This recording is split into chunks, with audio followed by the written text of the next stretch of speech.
Icecekere nzaguhoza amarira, nzakugaburira wicecekere. We all want to see our parents happy in their last years of life, and we wish to want them enjoy their life as they grow older. But life has no balance, and sometimes we don't get what we want, just like the case of Nikuze Beatrice, born with other 4 siblings.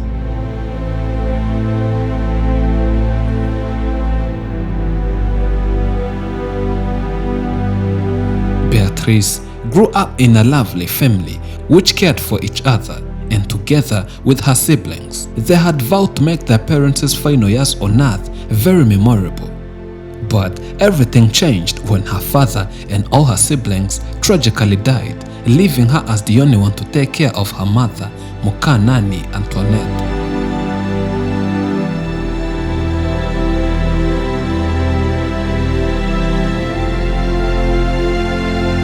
You would think that her survival was a ticket to her rejuvenation.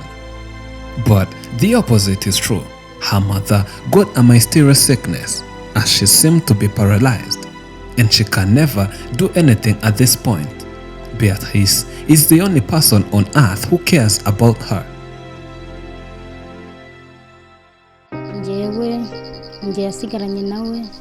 I'm the only child who remains with my mother. I'm the one who takes care of her, and I do everything she needs.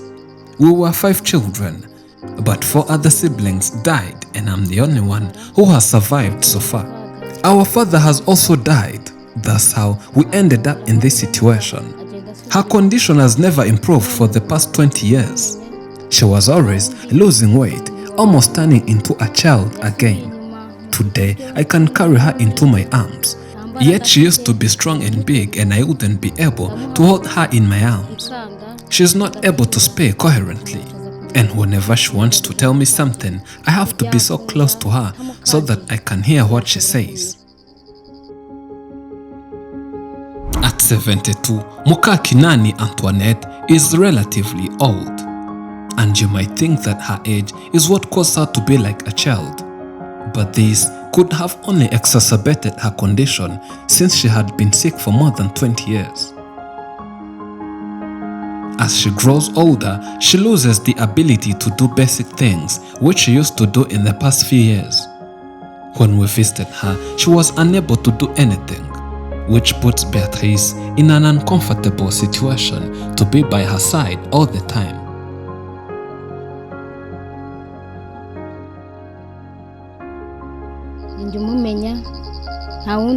I'm the only one responsible for her. I clean her every day and make sure that everything she needs is near her. When it's time to eat, I'm the one who must prepare food, but she's no longer able to chew for herself. So I do it for her and feed her from my mouth. She doesn't like it, but it's the only way she can put some food into her stomach. And luckily, she's now familiar with it.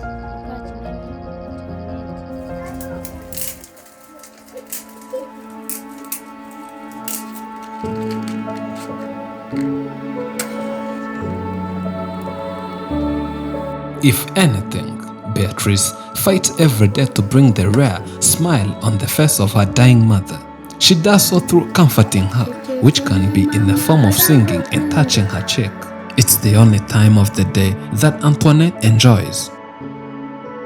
Ndamuririmbira, amubwira ngo icecekere turi kumwe, nzamuhoza uko nshoboye n'imbaraga zanjye mfite, nzamufasha uko nshoboye n'imbaraga zanjye ni nkeya, ariko azabyihanganire, nzabigenza kugeza ubwo azataha. Uko byasa kose ndacyamuterura nkamwegamiza, ariko Imana nibishaka wenda izamwongerera ibihe byo kuba. Icecekere mama ndagukunda, icecekere nzaguhoza amarira, nzakugaburira wicecekere, uturyo twose mbonye, icecekere nzaguhoza, imbona n'agakoma nzakaguha, cecekere.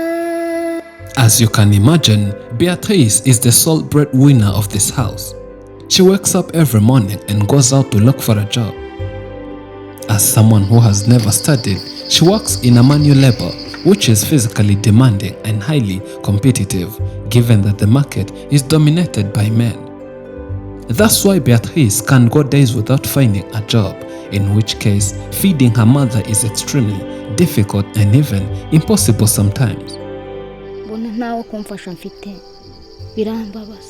Our life here is extremely difficult.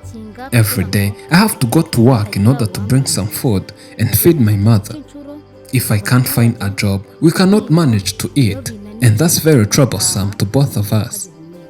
What saddens me the most is the fact that I cannot find someone to take care of her when I'm not here.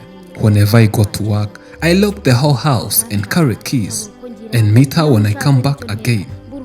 It's risky since she might die or have another problem without me around. But I don't have other options since I cannot pay the caretaker who would take care of her when I'm not around. Such difficulties have had a huge toll on Beatrice herself. She had dedicated her whole life into taking care of her mother, but that came at the cost of her personal life. She doesn't have friends since she never attended any social activities. And with her family members dead, there is no one left to share the burden of her life with. This situation plunges her into deep sadness and depression, which adds to her poverty and worsens her situation even further.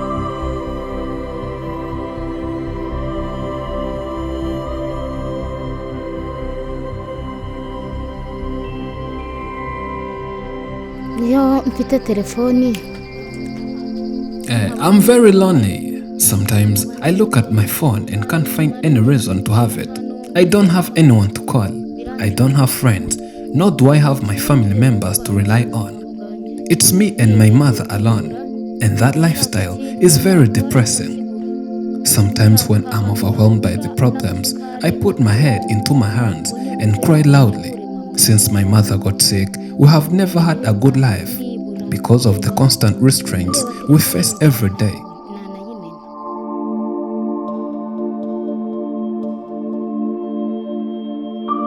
Beatrice is asking everyone to support her with everything available. She hates it when she can't afford to feed her dying mother, and she would like people to support her with food items and money so that she can find fruits and other nutrients which can be helpful to her mother. She would also like her to get advanced treatment, but that can only be possible if she gets money to take her to advanced hospitals. I need each and every support possible. Even buying small items like sugar and salt is very tough for me. We no longer take her to the hospital because of lack of money, and it's heartbreaking to both of us. If I can afford to feed her regularly, it would help me a lot.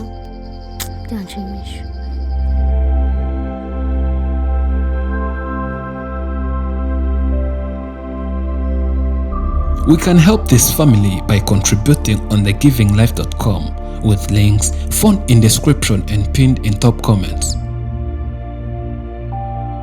There is always a time we can never fathom the future, but when we congregate to support each other, we can turn misery into miracles. Thank you for watching. I'm Elijah and this is Afrimax English. Remember to subscribe.